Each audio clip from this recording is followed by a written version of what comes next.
خوب اعوذ باللہ من الشیطان الرجیم بسم اللہ الرحمن الرحیم الحمد للہ رب العالمین وصلی اللہ علی محمد وآلہ الطاہرین اللہم صلی علی محمد وآل محمد وعجل فرجہم وقال علیہ السلام سیئۃ تسوءک خیر عند اللہ من حسنۃ تعجبک.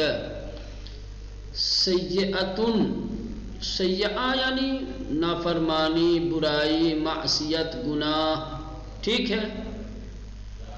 سیئہ یعنی برائی. تسوک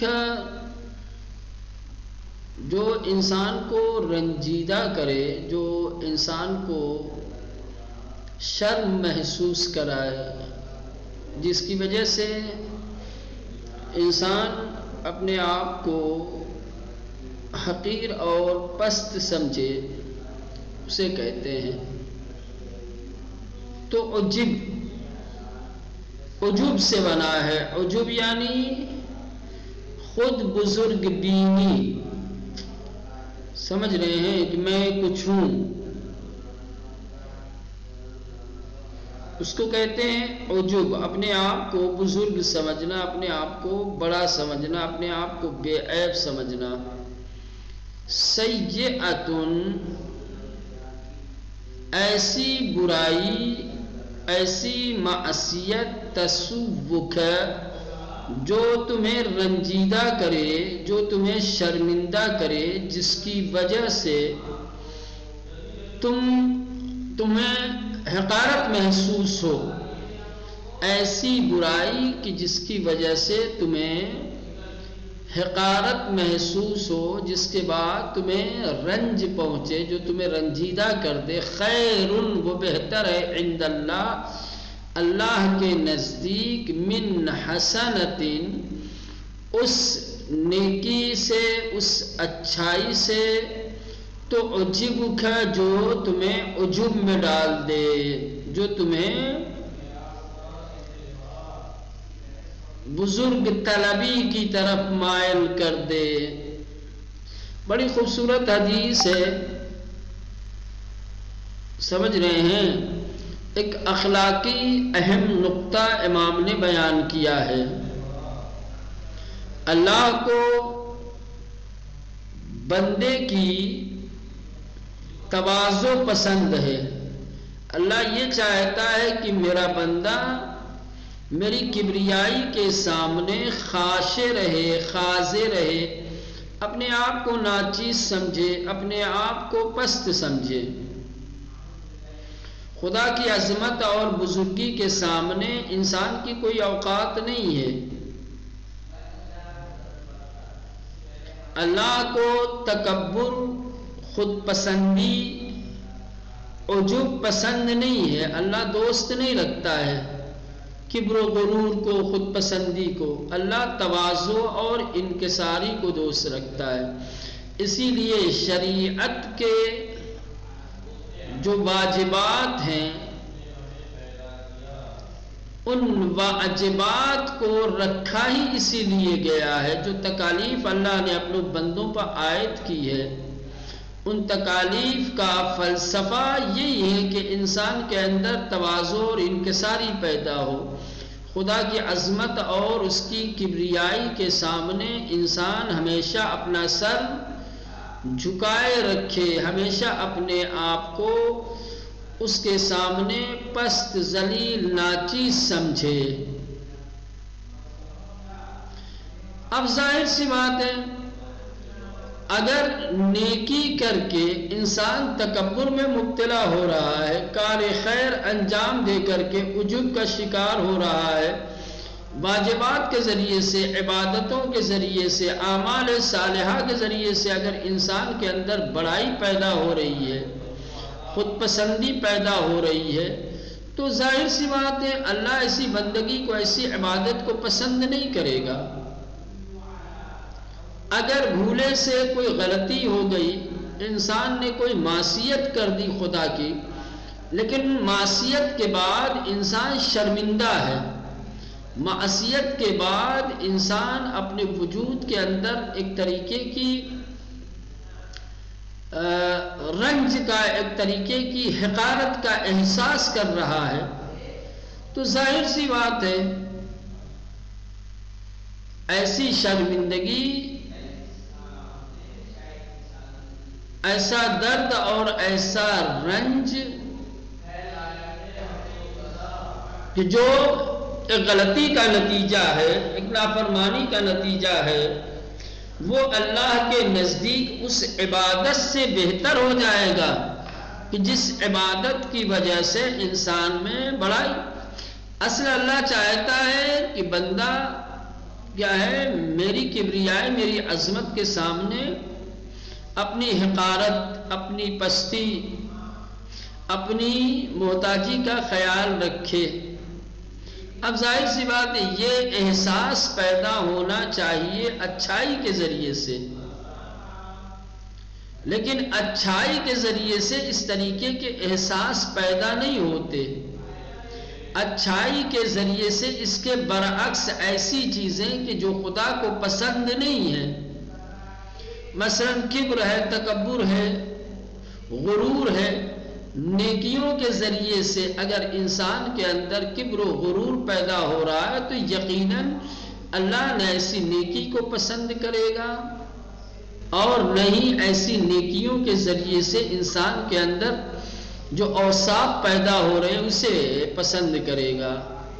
اللہ کو تواضع اور انکساری پسند ہے، لہذا جس چیز سے، جس عمل کے ذریعے سے انکساری پیدا ہوگی تو وہ عمل یقیناً ایسی نیکیوں سے کہ جس سے غرور پیدا ہو بہتر ہو جائے گا۔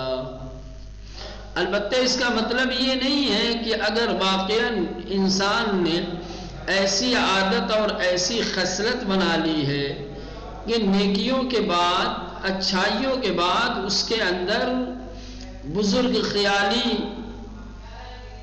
خود پسندی، برتری طلبی کا جذبہ پیدا ہوتا ہے، حوصلہ پیدا ہوتا ہے، اور جب معصیت اور گناہ کرتا ہے تو معصیت اور گناہ کی انجام دہی کے بعد اس کے اندر حقارت کا احساس پیدا ہوتا ہے، شکستگی کا احساس پیدا ہوتا ہے، تو ایسا بندہ نیکی کرنا چھوڑ دے اور صرف برائیاں کرے تاکہ اس برائیوں کے ذریعے سے اس کے اندر حقارت کا احساس پیدا ہو۔ نہ، ہرگز ایسا نہیں ہے۔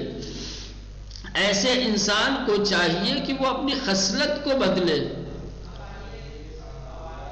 سمجھے عمل کی اہمیت کو، سمجھے اس کے نتائج کو، سمجھے دیکھے، یعنی اصلاح اپنی کرے کہ بھائی یہ کون سا انسان ہے کہ جس کے اندر اچھائیوں سے جہاں تواضع پیدا ہونی چاہیے تھی وہاں اچھائیوں سے غرور پیدا ہو رہا ہے، برائیوں سے اجتناب کرنا چاہیے تھا، برائیوں سے اجتناب کر کے معصیت سے بچ کے بھی اپنے آپ کو بارگاہ خداوندی میں حقیر سمجھنا چاہیے تھا، لیکن نہیں، جب تک کہ گناہ نہیں کرتا، معصیت نہیں کرتا، نافرمانی نہیں کرتا، انسان کے اندر حقارت کا احساس پیدا نہیں ہوتا۔ یہ غلط ہے، ایسا کرنا چاہیے۔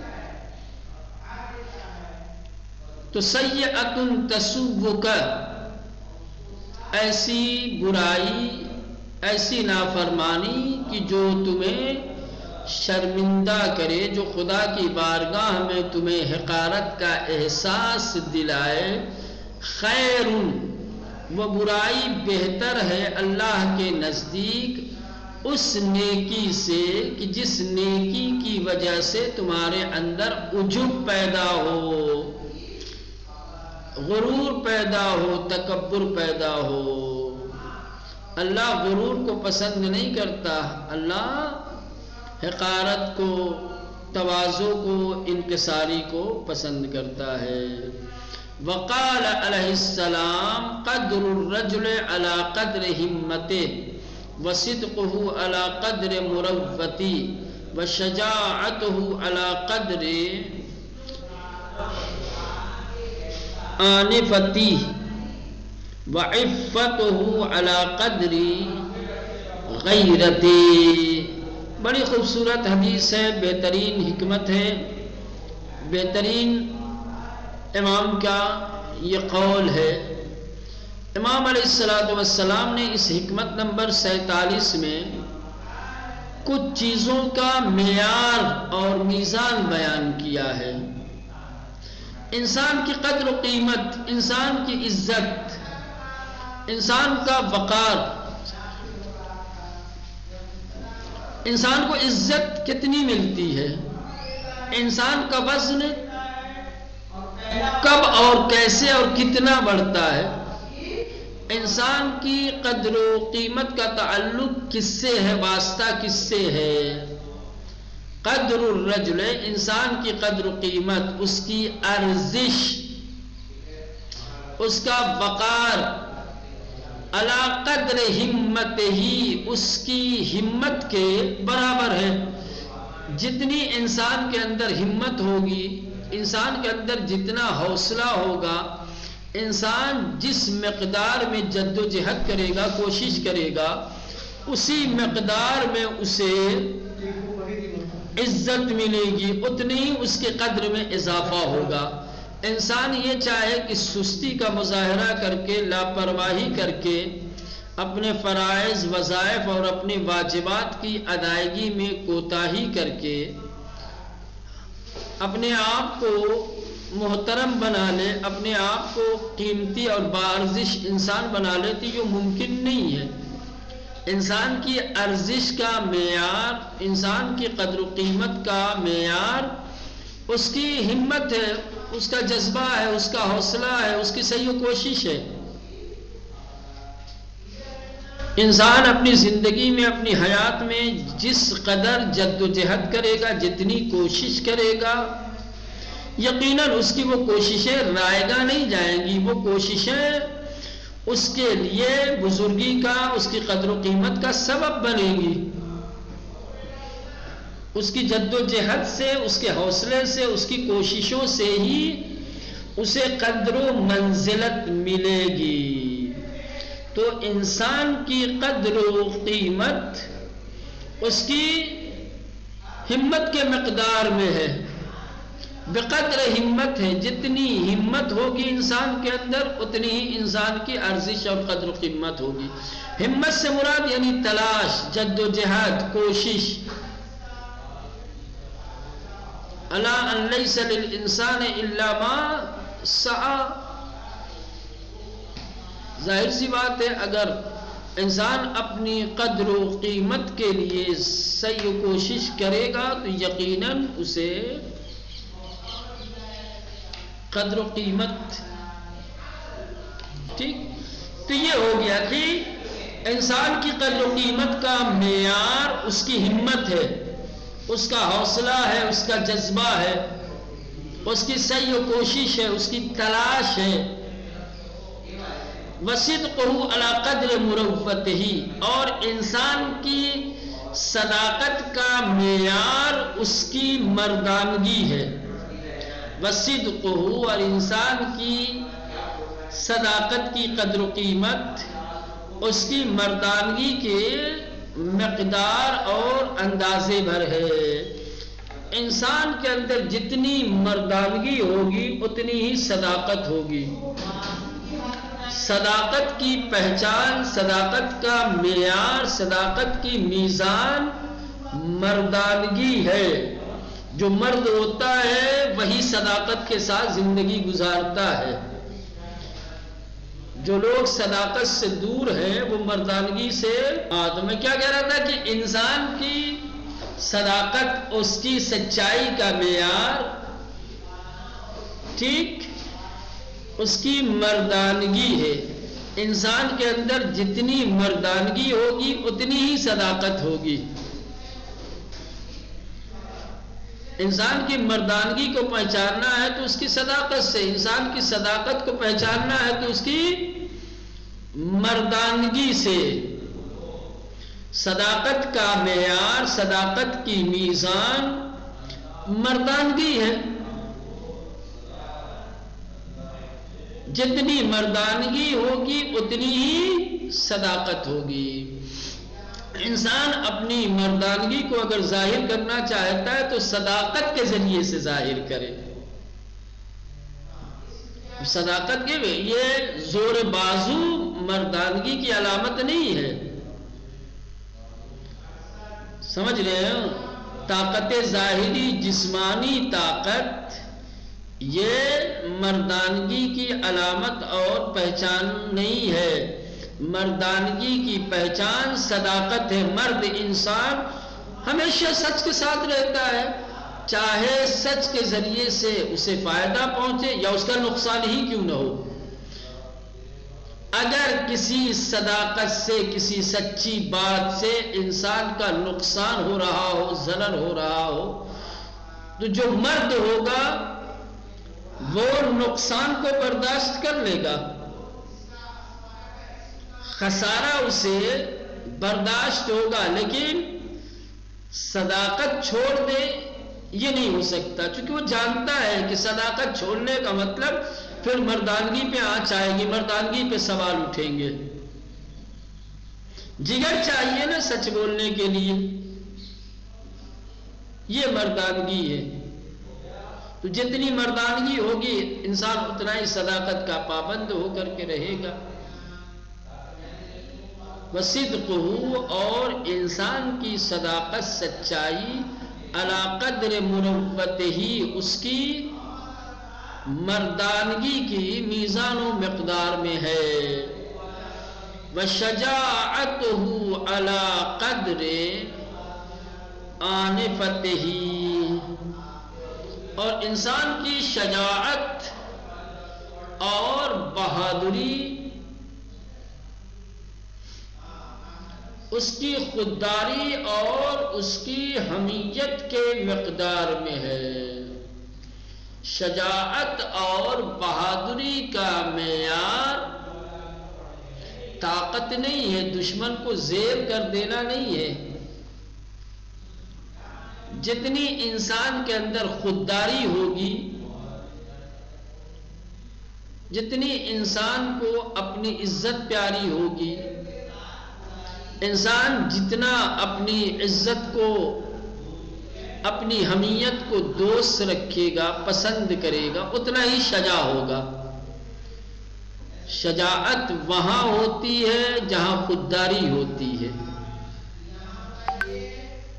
لہذا شجاعت کی میزان، شجاعت کا معیار خودداری ہے. جتنی انسان کے اندر خودداری بڑھے گی اتنی اس کی شجاعت بڑھے گی. جتنی خودداری میں کمی آئے گی اتنی انسان کے اندر کمزوری پیدا ہوگی، انسان شجاعت سے دور ہوگا. تو انسان کی شجاعت کی پہچان اس کی خودداری میں ہے. خوددار ہوتا ہے شجاع انسان، خوددار انسان شجاع ہوتا ہے، بہادر ہوتا ہے، بھوک برداشت کر لے گا، پیاس برداشت کر لے گا، غربت تنگ دستی کو برداشت کر لے گا، لیکن خودداری نہیں بیچے گا، اپنی خودداری کو نظر انداز نہیں کر سکتا. وَعِفَّتُهُ عَلَى قَدْرِ غَيْرَتِي، اور انسان کی عفت، انسان کی پاک دامنی اس کی غیرت اور اس کی حیا کے مقدار میں ہوتی ہے. انسان کتنا پاک دامن ہے، انسان کتنا عفیف ہے، کتنا گناہوں سے دور ہے، کتنا گناہوں سے بچا ہوا ہے، جتنی اس کے اندر حیا ہے. عفت اور پاک دامنی کا معیار غیرت اور حیا ہوتی ہے. پاک دامنی وہیں ملے گی جہاں غیرت ہوگی، جہاں حیا ہوگی. اب جس قدر انسان کے اندر غیرت پائی جائے گی، جس قدر انسان کے اندر حیا پائی جائے گی، اتنا ہی انسان پاک دامن ہوگا، اتنا ہی گناہوں سے دور ہوگا. جس انسان کے اندر حیا نہیں ہوتی، جس انسان کے اندر غیرت نہیں ہوتی، اس کے اندر پاک دامنی بھی نہیں ہوتی، وہ بڑی آسانی سے گناہوں میں ملوث ہو جاتا ہے۔ لیکن جس انسان کے اندر غیرت اور حیا ہوتی ہے وہ گناہوں سے محفوظ رہتا ہے، وہ پاک دامن رہتا ہے، اسے اپنے رب سے حیا آتی ہے کہ میں خدا کی بارگاہ میں اس کے محضر میں ہوتے ہوئے کس طریقے سے اس کی معصیت کروں۔ تو یہ 4 چیزوں کا معیار امام نے 4 چیزوں میں بیان کیا ہے۔ انسان کی قدر و قیمت، اس کی توقیر، اس کی تکریم، اس کی ارزش، اس کی ہمت، اس کی سعی و کوشش اس کے حوصلے کے برابر ہے یا اس کے حوصلے کی مقدار میں ہے۔ انسان کی صداقت، انسان کی سچائی اس کی مردانگی کی مقدار میں ہوتی ہے۔ انسان کی شجاعت اور بہادری اس کی حمیت اور اس کی خودداری کی مقدار میں ہوتی ہے، یا انسان کی شجاعت کی میزان اس کی خودداری ہے، انسان کی پاک دامنی، انسان کا پاکیزہ ہونا اس کی غیرت اور اس کی حیا کے برابر ہوتا ہے، یعنی پاک دامنی کا معیار غیرت اور حیا ہے۔